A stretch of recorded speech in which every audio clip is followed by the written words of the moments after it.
भारत ने चांद पर अपने दूसरे मिशन चंद्रयान-2 को कामयाबी से रवाना कर दिया। खलाई जहाज गुज़श्ता हफ्ते तकनीकी खराबी के सबब रवाना नहीं किया जा सका था। भारतीय खलाई इदारे इसरा के मुताबिक पहले से कहीं मजबूत गाड़ी पर सवार 1 अरब ख्वाब चांद पर पहुंचेंगे। Thanks for joining us here on France 24 this hour. I'm Jeannie Godula in Paris. Well, we'll start first with this news out of India, and the country's space agency says it has just launched an unmanned spacecraft to the far side of the moon. That successful launch coming a week after a technical snag delayed liftoff, as Delana D'Souza reports. After a week-long delay due to a fuel leak, scientists at the Indian Space Research Organization say they're ready to take 1 billion dreams to the moon. The country plans on becoming the 4th in the world, behind the United States, Russia and China, to land a lunar spacecraft. Dubbed Moon Chariot in Hindi, the Chandrayaan-2 is built almost entirely in India. At $140 million, it costs a fraction of similar missions by other countries. The spacecraft's orbiter is set to circle the moon, imaging its surface and studying the atmosphere, while the rover will carry out experiments while controlled by scientists in India.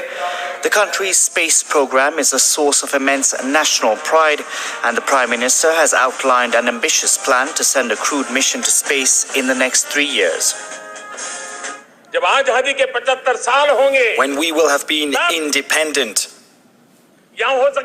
for 75 years, or even before then, a son or a daughter of India, it could be anyone, will go to space. Monday's launch comes over a decade after India's first mission orbited the moon and searched for water back in 2008.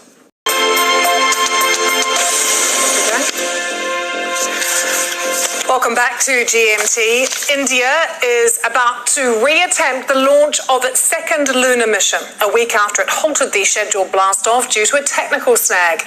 India's space agency hopes the Chandrayaan-2, that means Moon Vehicle 2, will be the first to land on the little explored south pole of the moon. The mission will focus on the lunar surface, searching for water and minerals and measuring moonquakes. Well, we do have some live pictures coming to us now from the Satish Dhawan Space Centre in Sri Harikota Island as the countdown for liftoff is underway. Let's just listen in. To launch, the excitement building up here on your screens, the close shot of the base, where you will see shortly the S-200s igniting on the ground. Minus 18 seconds now. अब आप ध्यान से अपने screen पे देखिए, अब आखिरी के 10 सेकंड बाकी हैं। अब मैं कुछ देर के लिए अपनी वाणी को रोकूंगा, आप ध्यान से देखिए। 7, 6, 5, 4, 3, 2, 1, 0।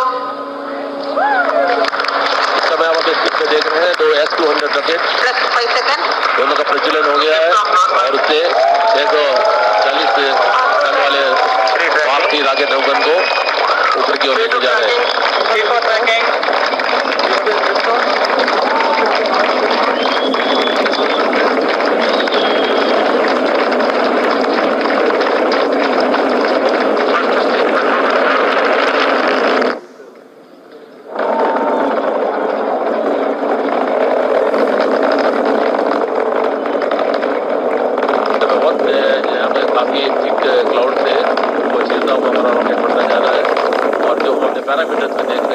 Seems like a successful attempt there to launch the second lunar mission in a week for India after it halted the scheduled blast-off due to a technical snag.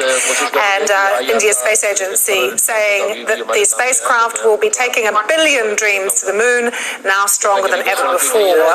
They're really hoping that the Chandrayaan-2 will be the first to land on the moon's south pole. It's a big mission worth about 150 million India's space agency has spent so far. far, and India bidding to become just the fourth nation, Russia, of course, the United States, China, to have landed a spacecraft on the moon. So a big moment and a proud moment for India.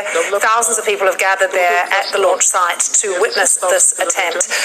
Lots of people, dignitaries, school children as well there, and this has been carried, of course, live on television across India too. So a big moment, and I think it's been a successful one from what we can tell. India launching the Chandrayaan-2, it means moon vehicle 2, hoping it will be the first to land on the little explored south pole of the moon. Where the L110 ignition will happen.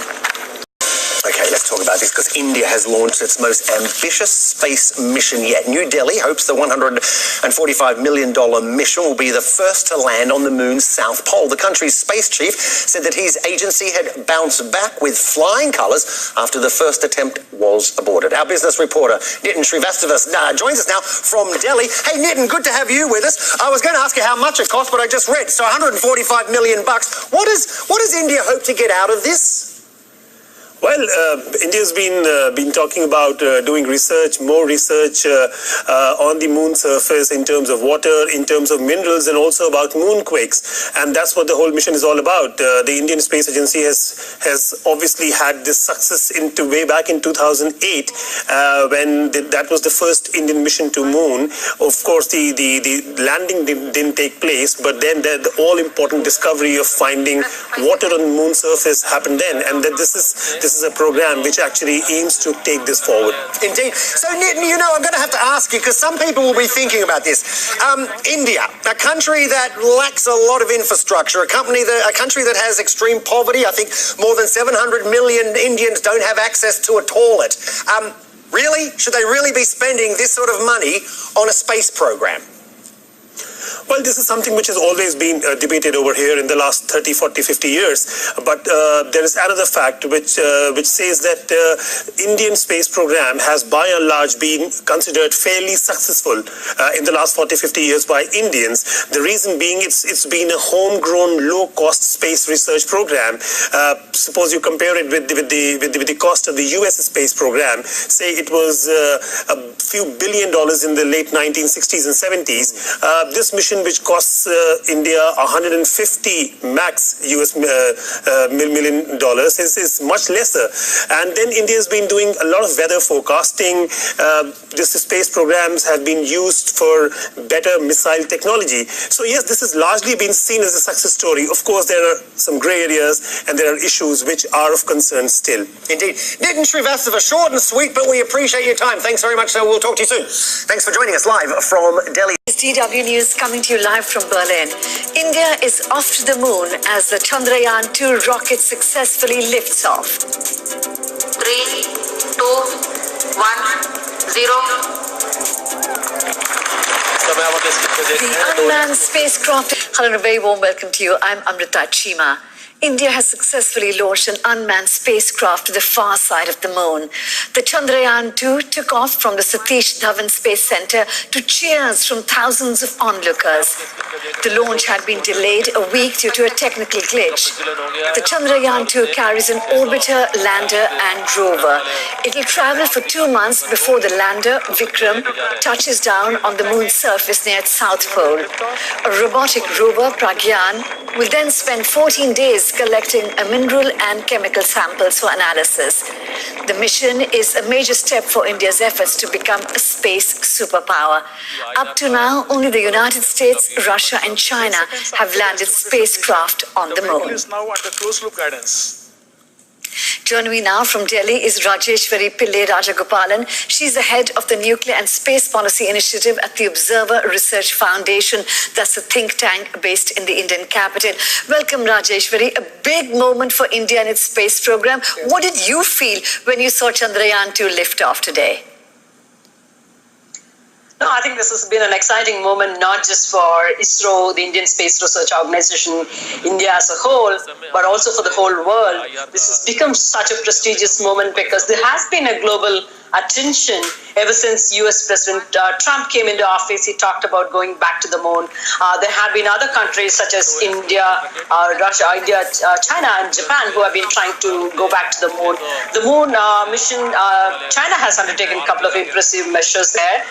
It landed on the far side of the moon earlier this year in the beginning in January. 3 years ago, it landed on the near side of the moon. So there have been quite a bit of attention, even with respect to the moon missions, but also broader outer space itself has seen quite a bit of interest. Now, Rajeshri, when can we expect the actual landing to take place, and what are the trickiest parts of this mission?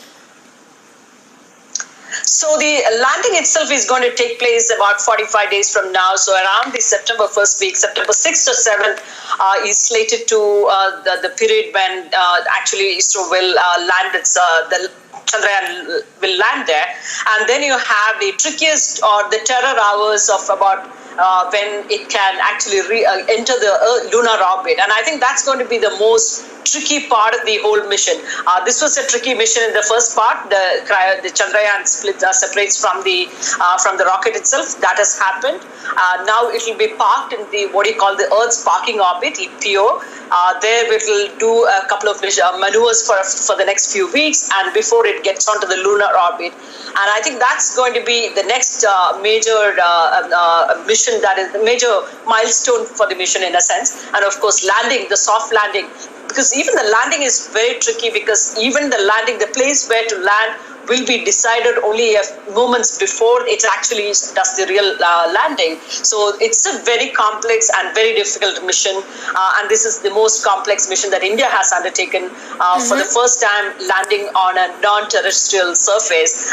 So it's a big deal for India, a country. But tell us again, Rajeshwari, just how significant is a successful launch for India's space program? And it seems that this time women are playing a significant role in this mission.